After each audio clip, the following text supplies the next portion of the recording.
Happy New Year, sir. Happy New Year. Thank you.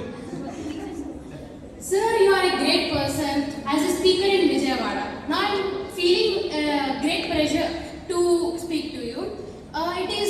Now my question is not related to any subject. It is just from my interest. So, being from a normal student, you now came to such a height that you became a prominent speaker in Vijayawada. What is the one quality that drove you from a normal student to such a prominent speaker? First of all, I am as ordinary as you, but not a prominent one. The thing is, in 1998, I have developed a thinking. We must do service to the students.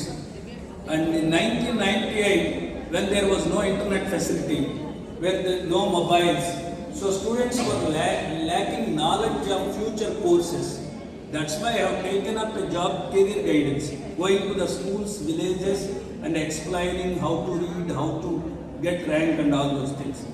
అది అట్లా 98 నుంచి స్వచ్ఛందంగా ఆ కోరికతో ప్రయాణం ప్రారంభమై దాదాపు ఇవాళ 400 పైన ఇలాంటి కార్యక్రమాలు చేసి దాదాపు 3 లక్షల మంది పైన విద్యార్థులకు ఇట్లా మోటివేట్ ఫ్రీగా చేయడం జరిగింది. ఆ కోరిక we must do something to the fellow human beings. We must do service to the student community అనే ఆలోచన.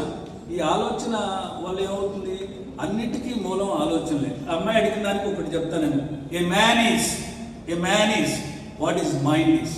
ఏ mind is what he thinks.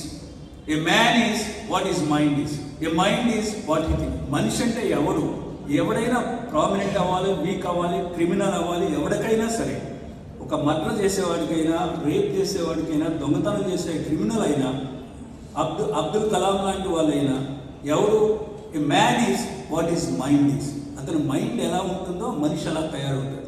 Mind అనేది ఎవరు చూడాల. Mind is nothing but thought collection of thoughts, basket of thoughts. Mind అనేది ఏంటి, ఆలోచనల సమాహారం. ఆ ఆలోచనలు ఎప్పుడు కూడా నువ్వు సాధించే విధంగా ఉండాలా, సజావుగా ఉండాలా. ఆలోచనలు ఎప్పుడు కూడా తోటి వాడిని ఆదుకోవాలని ఉండాలా. ఆలోచనలు ఎప్పుడు కూడా నేను సంతోషంగా ఉండాలి, ఎదుటివాడి సంతోషంకి కారణం అవ్వాలని ఉండాలా. ఆలోచనలు ఎప్పుడు అసూయతో ఉండకూడదు. ఆలోచనలు ఎప్పుడు కూడా ఎదుటివాడి నాశనాన్ని కోరుకోకూడదు. ఈ ఆలోచనలే మన వ్యక్తిత్వాన్ని ఇది చేస్తాయి. కాబట్టి అన్నిటికీ థింకింగ్ ప్రాసెస్ మనం. కాబట్టి ముందు ఒక ఆలోచన ఉండాలి. నేను ఆలోచన నుంచి ఏమవుతుందంటే మాటలు వస్తాయి, మాటల నుంచి ఏమవుతుందంటే చేతలు వస్తాయి, చేతల నుంచి ఏమొస్తుందంటే అలవాట్లు వస్తాయి, అలవాట్ల నుంచి ఏమొస్తుందంటే ప్రవర్తనశీలం వస్తుంది. అదే మన వ్యక్తిత్వం. కాబట్టి watch your thoughts. Your thoughts become your words. Watch your words. Your words become your actions. Watch your actions. Your actions become your habits. Watch your habits. Your habits is your character. Your character is your personality or destiny. అర్థమైందా ఆలోచన?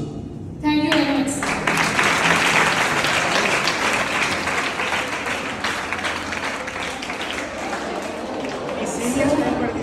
Did you face any discouragement, sir, when you made this decision in your life that you wanted to lead others? Can you please share your experience, sir, in overcoming those fears? No success is final in anybody's life. No failure is also final in anybody's life. Life is a battlefield for anybody. Even Prime Minister Narendra Modi ji, or Chief Minister Chandrababu ji, or opposition leader Jagan ji. Life అనేది ప్రతి వ్యక్తికి కూడా ఒక కథన రంగం.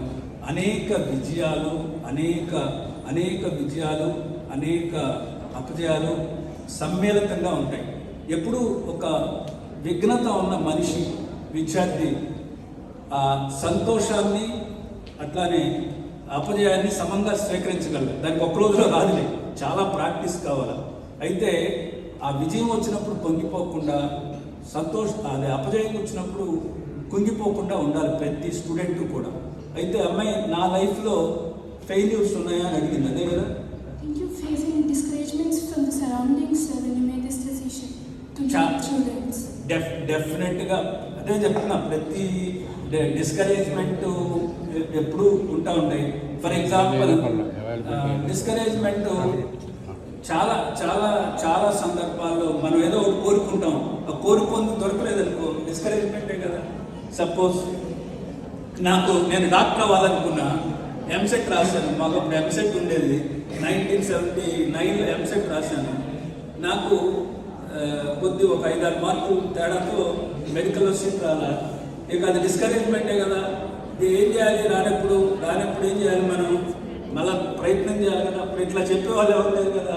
ఆ పుస్తకాలు కొట్టేసి నేను వెళ్ళి బీఎస్సీలో చేరాక నాకు నా వల్ల కాదు లేదు మెడిసిన్ అని. సో తర్వాత అది ఒక డిసప్పాయింట్మెంట్. మరి మా అమ్మాయి చిన్నప్పుడు అంటే 10 సంవత్సరాలప్పుడు అన్డిఫీటెడ్ నేషనల్ టోర్నమెంట్ జరుగుతుంది. She is representing Andhra Pradesh. గాంధీనగర్లో అండర్ 9 ఇయర్స్ చెస్ టోర్నమెంట్ జరుగుతుంది. అన్డిఫీటెడ్ 9 మ్యాచ్లు 9 రౌండ్లు 9 మ్యాచ్లు ఎక్కడా ఓడిపోలా. ఆ మ్యాచ్ డ్రా అయినా నేషనల్ ఛాంపియన్, గెలిచినా national champion. So last round ఎక్కడ డిఫీట్ అవ్వాలి. తను విన్నింగ్ పొజిషన్లో ఉంది. అమ్మాయి అపోనెంట్ తెలివిగా డ్రా అడిగింది.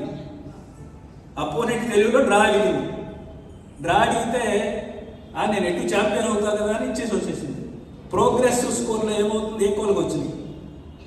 మా అమ్మాయికి ఈక్వల్గా వచ్చినాయి. ఈక్వల్గా వచ్చినప్పుడు హైయర్ ఏజ్ వాళ్ళకి ఇస్తారు ముందు. ఒక నెల మా అమ్మాయి కంటే అమ్మాయి ముందు పుట్టింది. షీ బికేమ్ ఛాంపియన్ అవ్వాలి. గెలిసే పొజిషన్ ఉండి ఛాంపియన్ కాకుండా చేతులారా ఇచ్చేసి వచ్చింది. ఎంత డిసప్పాయింట్మెంట్ ఉంది పేరెంట్గా, అది డిసప్పాయింట్మెంట్. ఇట్లా కాబట్టి ప్రతి మనిషికి ఉంటాయి. But those disappointments should not bring you back. Okay, ఎవరే కామెంట్ చేసినా సరే దాన్ని విపరీతంగా మైండ్కి తీసుకోకూడదు. You have to leave it and proceed further.